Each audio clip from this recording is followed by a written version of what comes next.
The second thing I'm going to describe, and this is the conclusion of my lecture, and please try to follow this with me. It's very important for me. Liberty, individual liberty. Americans are born free, live free or die, right? That's us. Why do we love freedom? Just because it feels good? No, that's how we're created. It's how we're created by God. Okay. What has become of the freedom that God creates every human being with here in America? The freedom has become a freedom to involve ourselves in a range of perversity that is legally protected, it's threatening the concept, the commitment to freedom. So should we curtail freedom? Should we curtail it? Is that the solution? And have government keep an eye on disinformation, misinformation, or say something hurtful to somebody? Is freedom needs to be curtailed? No, you can't curtail it. Why can't you curtail it? Because it comes from God. You can't tell a tree not to be a tree. Human beings are born free. You can't curtail it. But why? And this is the additional thing. I asked in the prior slide, I asked for an additional thing. Don't just love your fellow Christians. We have to find a way to embrace every person that loves God and family, no matter if we never understand their beliefs. They have 100 gods. I don't want to know about that right now. Our country's in trouble. But why did God create human beings free? You cannot love unless you are free. It's that simple. It's the only, you've heard God is love. Only reason to give human beings freedom is that love is possible. Without freedom, you cannot love. That's just what the man said. So we wouldn't be robots. Okay, so the purpose of freedom, this is not overtly established in the founding documents of the United States. The only thing that's established in the documents is that we are free. That's a truth. But the purpose of freedom, because we've heard in prior patriarchs said, freedom is only possible for a moral people.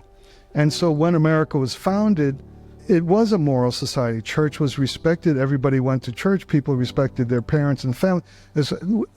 There was a moral people. There is no longer the infrastructure of morality in America. And so now freedom is in trouble.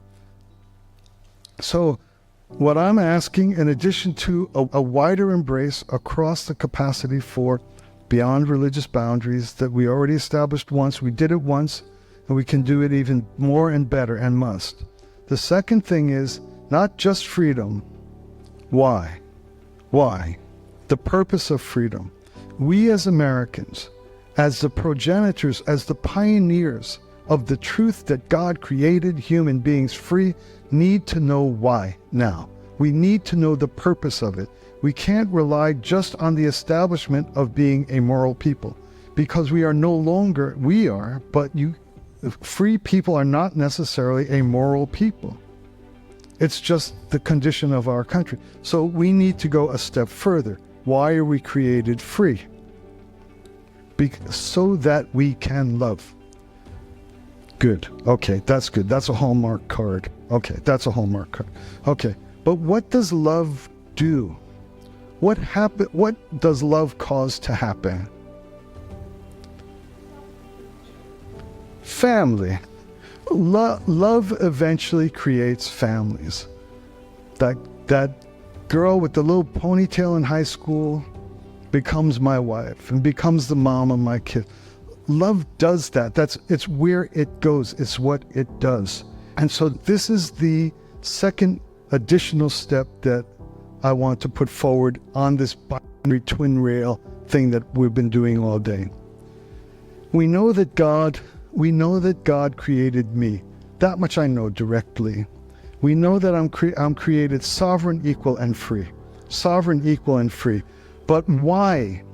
Why? I'm not saying You're created free so you can make a family. And then I'm from the, what is some family church, family. I'm not saying go make a family, but I am telling you something logical. Just same truth like to say, were you created? Did you create yourself? It's plain logic. Can you love without being free? It's logic. You don't have to be a moralist. You don't have to be anything. It's just, what does love, what happens, what love does? It makes families. That's what it does. And what I want to do is take the axioms. I'm sovereign. Nobody tells me what to do. I'm free. I'm equal. Everyone is equal to me. I'm equal to everyone else. That's great. I love it. I'm glad of it. But as a result of that, family happens. Family happens. And the interesting thing about family is that, has everyone heard, there's no freedom without responsibility?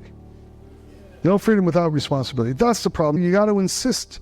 If you're going to talk about freedom, you have to talk about responsibility. I agree with that. But also it's not a Hallmark card. I wouldn't send that to anybody on Valentine's Day. There's no freedom without responsibility. But okay, I get it. It sounds like a theoretical kind of thing. But here's the interesting thing.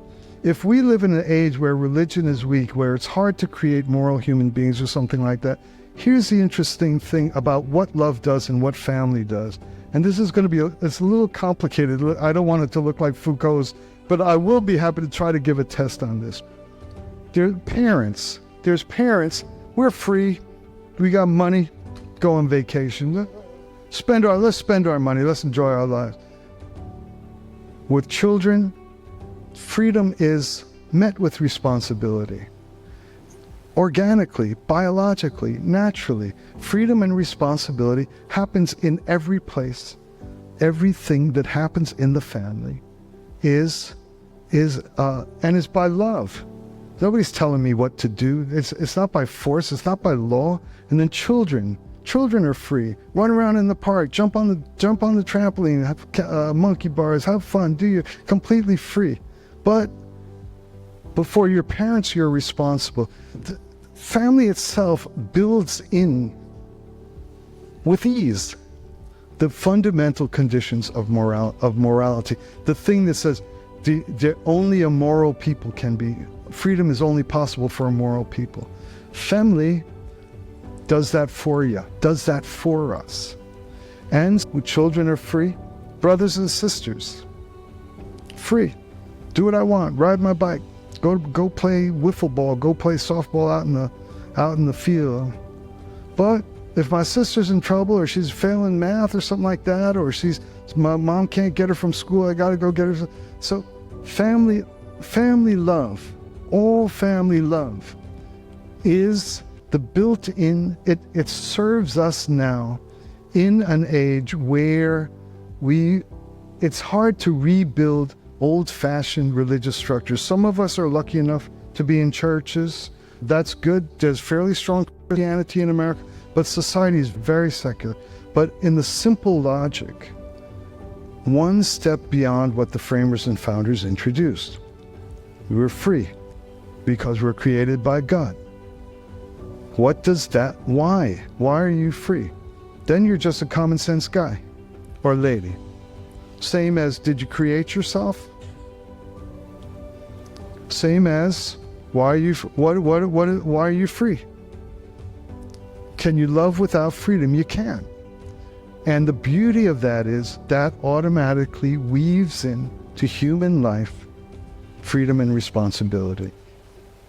I'm not gonna go end up in the headlines for having crap on my computer if I got a bunch of kids or something like that. It reins us in. It did once what the church once did or something like that. It's the most beautiful system and structure. And then what we want to do is now we move out to citizenship organically ourselves as we're meant to, not from the state. We're a member of the nation. After family, then your family's part of a church or part of a club it's the first group of people that's not blood related. But you're bringing the same principles in. And then your family goes out to be part of a community. And now you know how to behave as brothers and sisters. Most of us here would be like brothers and sisters mostly, more or less. Some of us might be like parents and children. Some older, there might be some young people around. Get it? There is even parents and children, Michael and Kai. The family provides the dynamic from which the expansion, our nation is built organically. It's built organically according to how the framers identified it. Free. Not by laws. The goodness of our country, the goodness of our culture, our power to resist what felt hopeless while David was talking. Felt hopeless is not hopeless at all. First thing I just say is, I know my identity. It's right there. That's the first kind of atomic bullseye. I know my identity. Next question, next part of the conversation. What is your identity? You look to me like a white guy. I said, yeah, I might look like a white guy. You don't know. Maybe I'm a light-skinned native Navajo. You don't know what I am anyway. But I'll tell you what my identity is. Free, equal, unalienable rights. And furthermore, I'll tell you the purpose for my identity. And the purpose for identity is to bring those things, free, equal, sovereign, into every relationship we have, and then extend it to the exact same model into each and every development. After community comes district, like where you live. That's the first time there's people who you're responsible to who you never met. In your church or your club or your ball club or your choir, or there you're responsible to people who you're not your blood relations. Next one out, responsible to people you never met. Now you're a good citizen of your state. Now you're a patriot of your nation. And you've done it organically. You've done it as an extension of your freedom. You haven't done it as an extension of state dominance, state control, state totalitarianism that's going to watch what you say. I already watch what I say. I know how to watch what I say. I do not need some lady in Geneva telling me what I'm allowed to say. I already know what I'm allowed to say. I know what I will say in front of my mom or in front of my sister. This has built in the divine representation. So to conclude then, all I want to say is that America is sufficient. The founders are sufficient. But there's two things.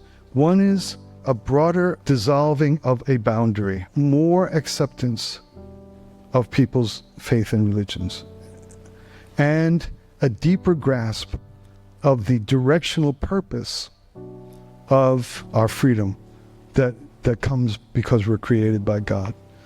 Thanks a lot.